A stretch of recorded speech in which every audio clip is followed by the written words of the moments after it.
Hello everybody. So this is a very proud day for me, not only because I get to do the keynote speech, but I'm pretty confident it's the first time an Irish person has given a keynote at a district heating conference. Based on and if I go back and say that in Ireland, it doesn't mean a lot yet. So hopefully someday it will mean something. But I've coordinated Heat Roadmap Europe for the last 4 years or so, and reciprocate what Brian has said. It has been a huge team effort across a lot of organizations. And I've struggled very much to make this presentation today because we've learned an enormous amount over those last number of years. And I'm today going to try and summarize some of the most important messages that we've taken while doing that. And I suppose just to set the scene, I think Paul has done a great job at giving you the story behind why we're doing all of this. But I suppose just to highlight our role, what we're trying to do in a lot of the work that we carry out is rather than just tell the story, it's to quantify the story. Because numbers can be an extremely powerful thing when you try to tell why a certain story is so important. And in Heat Roadmap Europe, the whole purpose of what we do is to quantify how can we make this transition from, let's say, fossil fuels to a more sustainable heating and cooling sector. And I want you to keep in mind that quantify. And today I'm going to maybe cut a few corners along the way and just give you some high-level numbers. But believe me, there's a lot of quantification behind all of this. And when we started out in 2012, it was very much a district heating project. And that was primarily because when you got on a plane in Copenhagen, everybody loved district heating. When you got off a plane in Brussels, nobody heard of district heating. And that, you could say, was the initial motivation to carry out this project, was to see why is there that change within a very short 2-hour flight in terms of how people perceive a technology. But since then, over the last 4 years or so, it's expanded quite significantly. It's no longer a district heating project.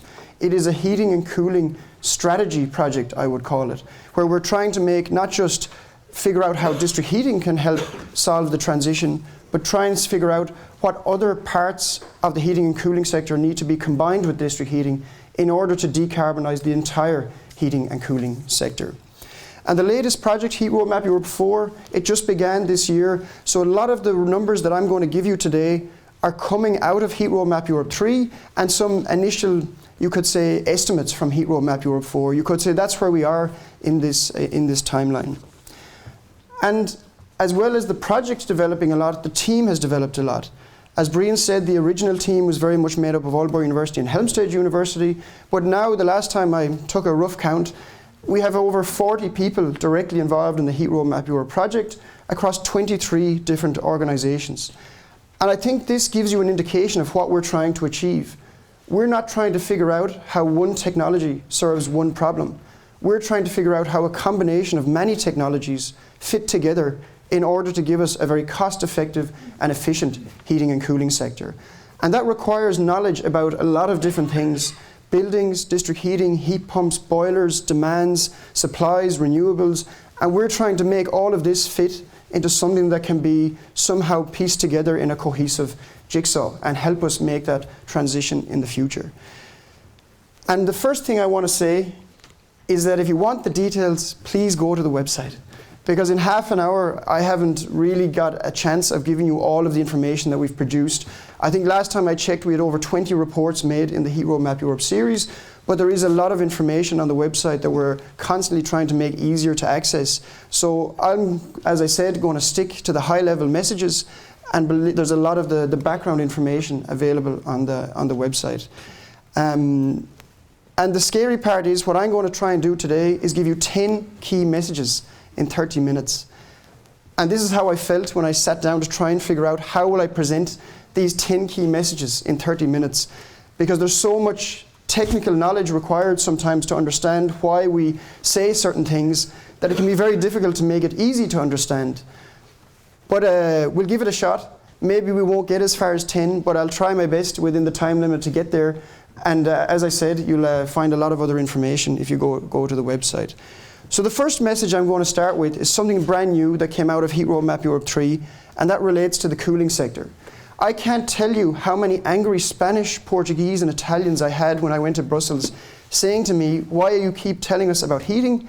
What's important to us is cooling. And in Heat Roadmap Europe 3, one of the most let's say, new developments we had was, how big is this cooling demand? And what I've illustrated in this chart here is the 2010 demands in Europe in terms of total electricity demand, heat demand in buildings, heat demand in industry, and coal demand in buildings. And even though cooling was a major part of Heat Roadmap Europe 3, what we found out was that cooling was not a major part of the heating and cooling sector. And that was a very big surprise to us, to find out that heating is actually a much bigger demand than cooling all across Europe. So that's message number one. So see, they're not too intense, so hopefully we'll get all the way through. The second thing we did in Heat Roadmap Europe 3 for the first time is we moved from an EU level to a national level. Heat Roadmap Europe 1 and 2 were all about Europe as if it was one country. But of course, that's not how this was going to be implemented. If this is going to be implemented, it's going to be done through the member states. So we've been doing a lot of new efforts to try and get from this EU level to a national level, and we focused in on 5 countries in Heat Roadmap Europe 3, which were Croatia, Czech Republic, Italy, Romania, and the United Kingdom. And the really interesting thing is we did some calculations that went across all member states, and the really fascinating thing was that when you look down at the member state level, this is the heating and cooling demand in buildings divided between red heating and blue cooling. And what you can see is that the heat demand is actually extremely high in both northern and southern European countries. Other than a few outliers like Spain, Cyprus, Malta, and Greece, the cooling demand is less than 20% of the heat demand in all of these countries. And of course, this is only today's situation. In the future, we do expect heating to go down and cooling to go up. But right now, over the next 10 to 20 years, our efforts should be very much on decarbonising heat, even in sunny Spain and sunny Italy. And that brings me to the end of my second message. We're going to the national level. Then in the third point I want to make is, and I'm not going to spend too much time on this because I'm sure many of you in the room here have heard me talk about Heat Roadmap Europe before and go through these 3 pillars.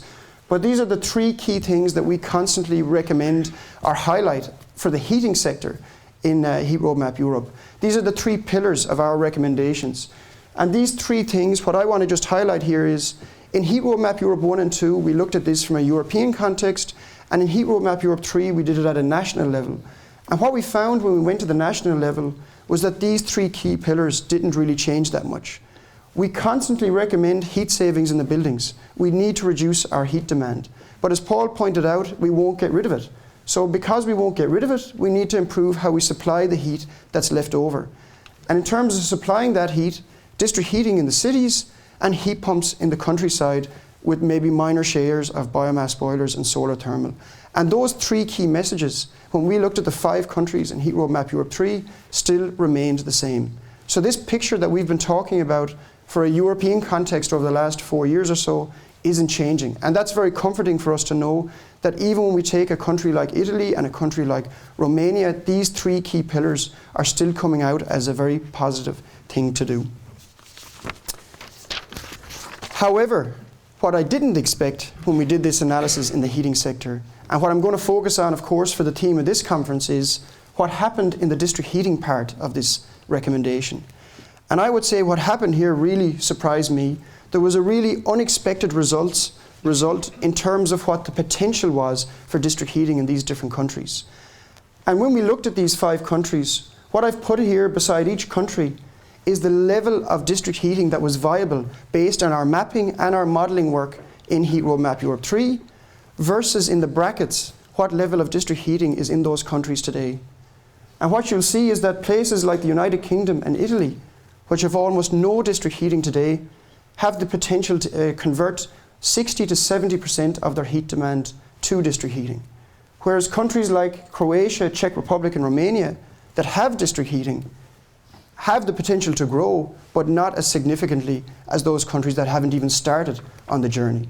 And that was a very big shock to me, I think, when we found those results during Heat Roadmap Europe 3. And the reason for this is due to the amount of people that are living in densely populated areas where district heating is, of course, always implemented. Because quite often, if we look at the way that, let's say, the population is distributed, out in the countryside, although it represents a very large area, there's not a lot of people living there. And that means the heat demand is not that high. However, when we move into the city and we get a lot of compact buildings located close to one another, which is ideal for district heating, due to the amount of people that are living in those areas, there's a huge potential to convert to district heating. And when we look at countries like the UK and Italy, they have enormous amounts of their population living in these densely populated urban environments. So that's why the potential for district heating in these countries is so significant. And I think you can see this when you go down. Anyone can go onto our website and try out our interactive heat atlases, which we're now trying to improve. And when you look at these, if you zoom into the cities in these countries, it starts to become obvious why the potential in these countries is so high. So I've just taken some snapshots of some cities, and these maps are all representing the same area for Rome, London, Prague, and Bucharest. And it represents the heat densities in each of these cities. And the red one, which is 300 terajoules per kilometre squared. Just to put that in context, the Danish Energy Agency uses a heat density of 120 terajoules per kilometre squared as a guide as to where district heating is viable. So 300 is over double and more closer to triple what that level is. And when you look at these 4 cities, if I had to ask you to guess which city has the highest level of district heating based on these heat densities, I'm pretty sure that everyone would gravitate towards somewhere like London. And that is, to me, a really surprising finding, because I think we've all just assumed that places like Copenhagen are more viable for district heating than places like London, simply because that's where it has been developed. But what we're finding when we quantify it is that that's not necessarily the case.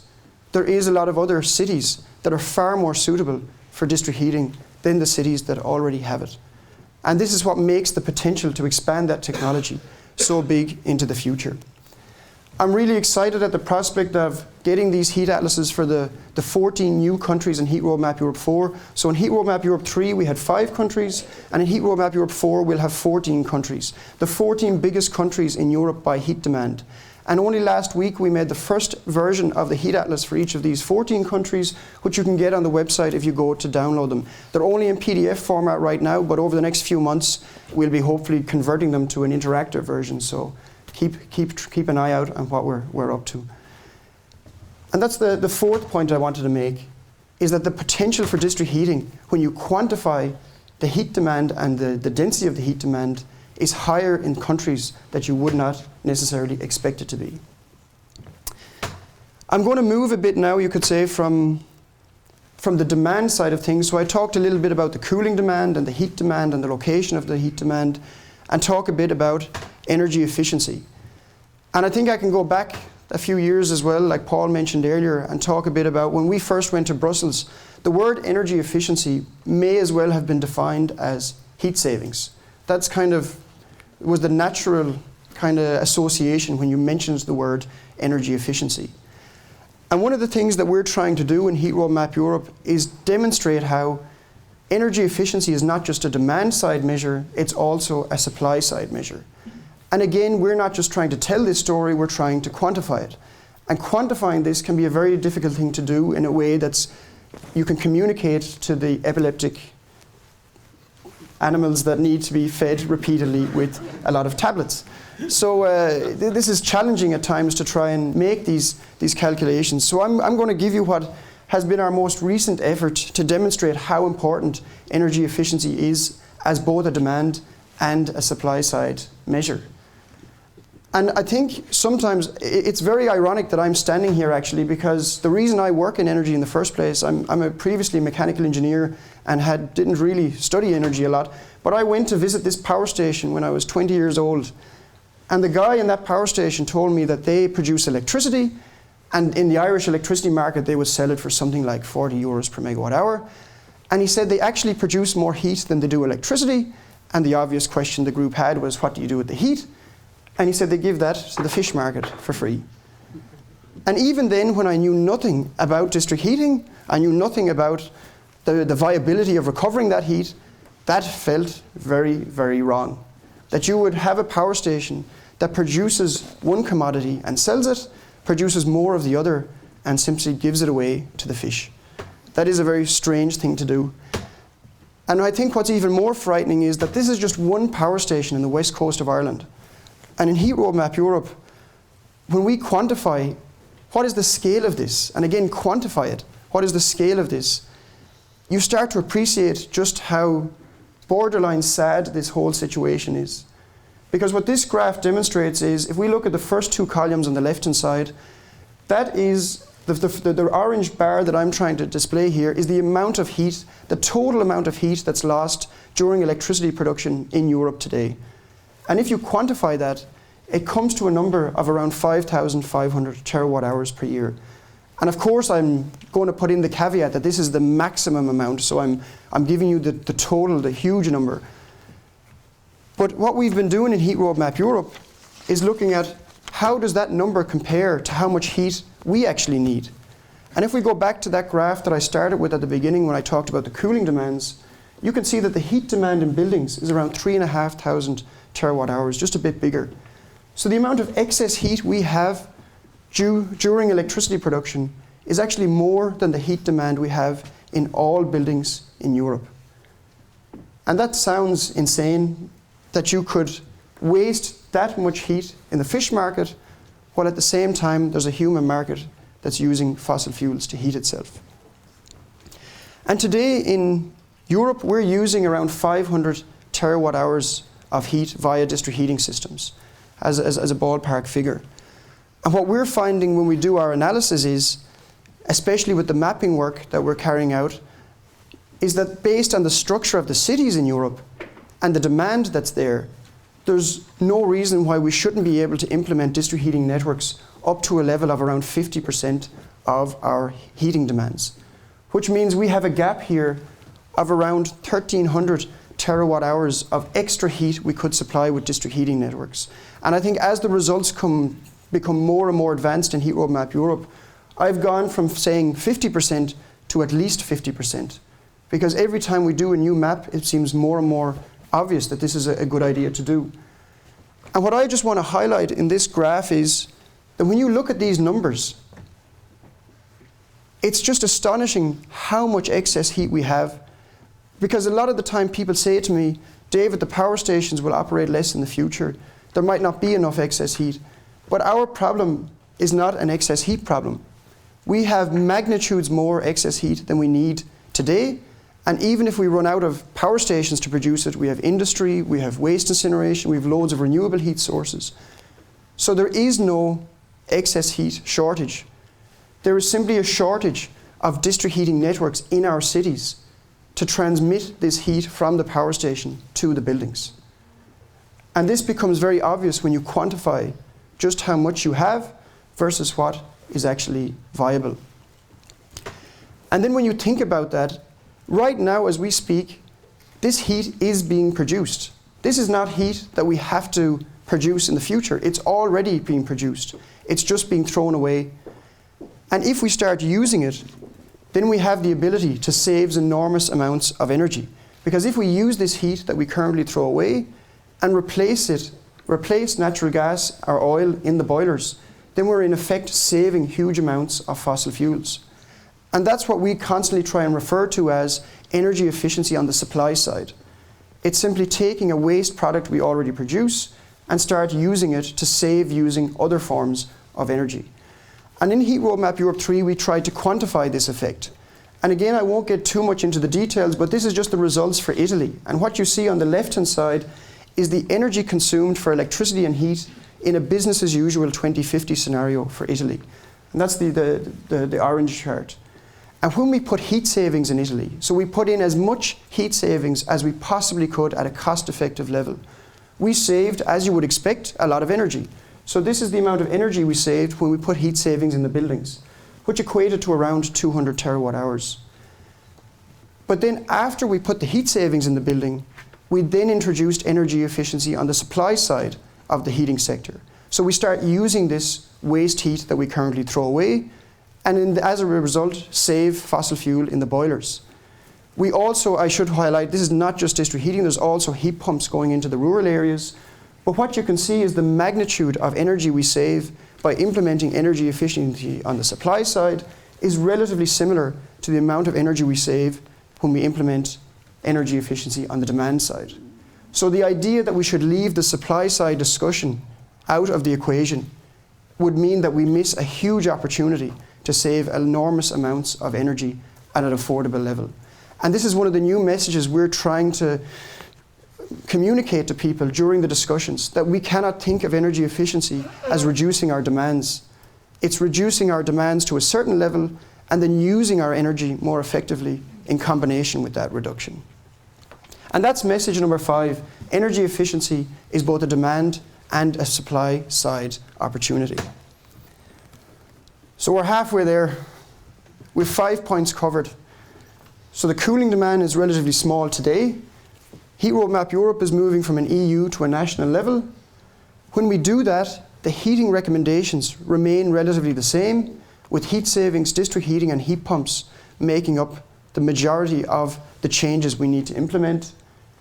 District heating has a higher potential in countries that currently don't have very large amounts, which for us was very unexpected.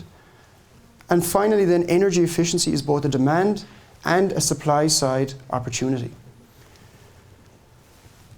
So I'm going to move then to a new topic, cost. Because obviously if I'm standing here telling you that these benefits are so huge, somebody must be paying a fortune for it, or else it would already be done. So what is this going to cost us? And I think one of the most, we do a lot of calculations to make out these costs using a lot of very complicated models, and you can read about those on the website. I'm going to just take 1 or 2 high-level numbers to demonstrate why this is actually not going to cost us anything, but actually going to save us money. And what I want to start with is go back to my good old friend, the coal-fired power station. Because more and more when I go to power stations around Europe, what I think we have simply overlooked in all of this is that we've forgotten the value of heat. And we've simply got to the conclusion that if we're throwing something away, then it must have a very small value. At least that's my perception. Maybe not something I can prove yet, but when you have these discussions, because the power station is obviously selling the electricity because they think it's valuable, and they're simply throwing away the heat because they don't even think it's worth selling to something. And when you do the calculations, what I just want to highlight in a very, let's say, broad level is, if you look at the price of electricity and you compare it to the unit price of heat, so I'm looking at a coal-fired power station producing electricity versus a natural gas boiler in the home producing heat, what you find is the cost of heat is actually typically more than electricity. So a cost of producing heat in the home on a per unit basis is around 60 euros per megawatt hour versus the power station which is selling electricity to the grid at 40 euros per megawatt hour. Now of course this is maybe not directly comparable because one is at a grid level and the other is in the home level, but at least you can look at this and say, surely this is worth more than giving it away to the fish. This is a valuable commodity that I think power stations and in general the energy community has forgotten the value of it. I also think this is a bit strange because we've had fire for 100,000 years. We've only had electricity for 150. So I'm not sure how this has happened, but it has. So we need to go from valuing this at 0 to at least putting some value on it. And I'm just going to make the case that let's just value it at 30 euros per megawatt hour. I'm sure there's many people involved in district heating in Denmark today and would recognize that this is not a crazy price to put on heat supply to a district heating network, but please correct me if I'm wrong afterwards. But let's just value it at 30 euros per megawatt hour. And let's assume that we do increase our district heating share from 15% today to 50% in the future. That means we have an extra 1,300 terawatt hours of heat being sold to district heating systems. So that means these power stations could earn around 40 billion euro a year more by selling this heat product to a district heating system than they could by giving it away for free to the fish market. And remember, this is a product that they already produce. It's not a product that they have to go and produce extra. So this is an extra income for a product that's already being wasted, which can then replace very expensive fossil fuels. And it's this transition from valuing a waste product to replace expensive imported fossil fuels, that means when we do this transition, it's actually reducing the costs of our energy system, not making it more expensive. And as I said, there's a lot of modeling, a lot of detailed modeling to try and demonstrate that in the Heat Roadmap Europe series, but I've just tried to take the kind of concept and show you why this is happening underneath the models when we run the calculations. So we're at point 7 and 5 minutes to go. And the last 3 are pretty short, so I think we'll get it. So the number 6 and 7 were, number 1, 6, heat is valuable. We really have to try and emphasize that. It's not something that's worth throwing away. And number 7, because it's valuable, when we start using it, it actually saves us money in the long run.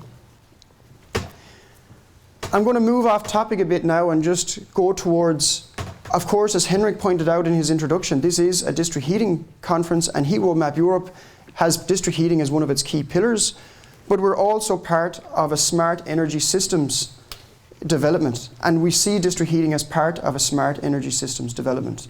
And when we do the modelling work in Heat Roadmap Europe, we are of course trying to decarbonise the heating sector, but we're also trying to make sure that what recommendations we make fit within the decarbonisation of the overall energy system.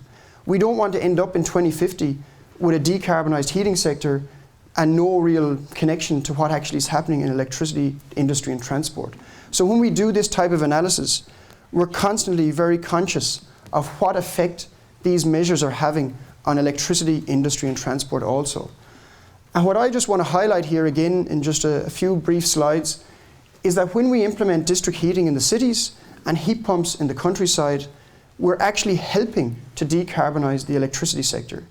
And the reason that we're doing that is because we're connecting very intermittent renewables like wind and solar power to a very cheap form of energy storage. And this is something that Henrik highlighted in his introductory slides also. Because when you have district heating in the cities, then you have access to large-scale thermal storage, and when you have heat pumps in your buildings, you have access to individual heating tanks in the houses. And this is just to give you that analogy in a kind of diagrammatic form, where if you have excess wind power, you can then activate a heat pump or electric boiler either in the building or in the district heating systems, and then store excess wind power as thermal storage. And something that I think it kind of happened in a very strange way. We were in a conversation once with some people in Brussels where we started to talk about this, and we just started talking about the price of different storage technologies. And I think it was amazing to see that people had never really kind of thought about how all of these different energy storage technologies compare to one another. And I think it really highlights why this is such a cost-effective thing to do when you look at the price of building different types of energy storage. And what I've just shown here is electricity storage on the left and thermal storage on the right, divided by centralized solutions on the top and decentral solutions for the buildings on the bottom. And this is the investment cost per unit of energy that you store. And as Henrik pointed out in his slides, what you see when you look at these graphs is that thermal storage is cheaper than electricity, and large-scale storage is cheaper than individual measures. And of course, for this community, that's all pointing towards, if you have district heating systems in place, it's not just the district heating system you get access to, it's these large thermal storage technologies which are relatively cheap to construct compared to any other type of energy storage. And anyone who was in Dronninglund at the solar plant yesterday got to see one of these thermal storages in reality. And it's using this very cheap thermal storage that we can then balance the intermittency from wind and solar power.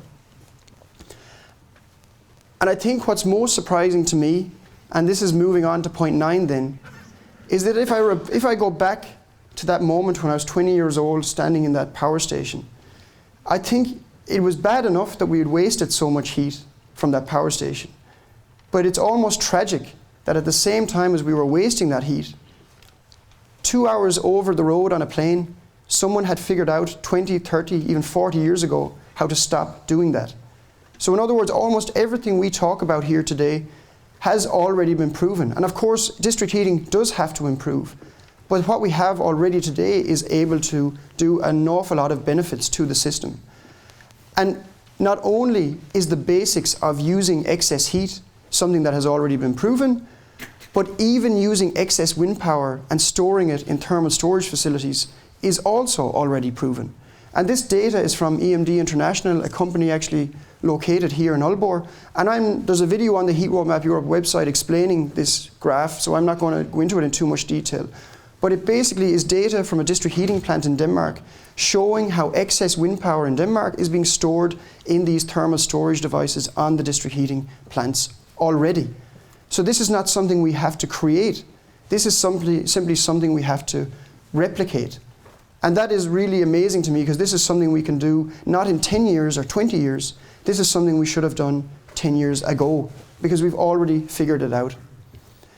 And finally then, the last message I want to leave you with is, I've talked very much today about cost and efficiency and energy, but this is a bit more than just costs and efficiency. The energy system means something to us, and this is just one thing. This just shows how much imported gas we get from Russia right now. And to think that we're importing all of these fossil fuels at a time when we could be just spending money on our own infrastructure locally to provide our heat, which of course means something for security of supply, means something for job creation and so on. And I just want to end by saying, although I've spent 31 minutes now talking about energy and cost, I think these other benefits are equally important in the message about what kind of energy system we want in the future in terms of how we heat and cool ourselves going forward. So those are my Heat Roadmap Europe 10 key pointers. Lucky enough, there's a video being recorded, so you can go back and catch up on some of the points later on. But I'm just going to close with, big change requires big benefits. People are not going to change dramatically unless they see big benefits. And in Heat Roadmap Europe, we're constantly trying to highlight the big benefits associated with district heating. And for me, we have a potential that we're able to demonstrate, we have a technology that we can say exists, and we have benefits that we can say are proven. So this is not about inventing the wheel, this is about using it. So let's do it. Thank you very much.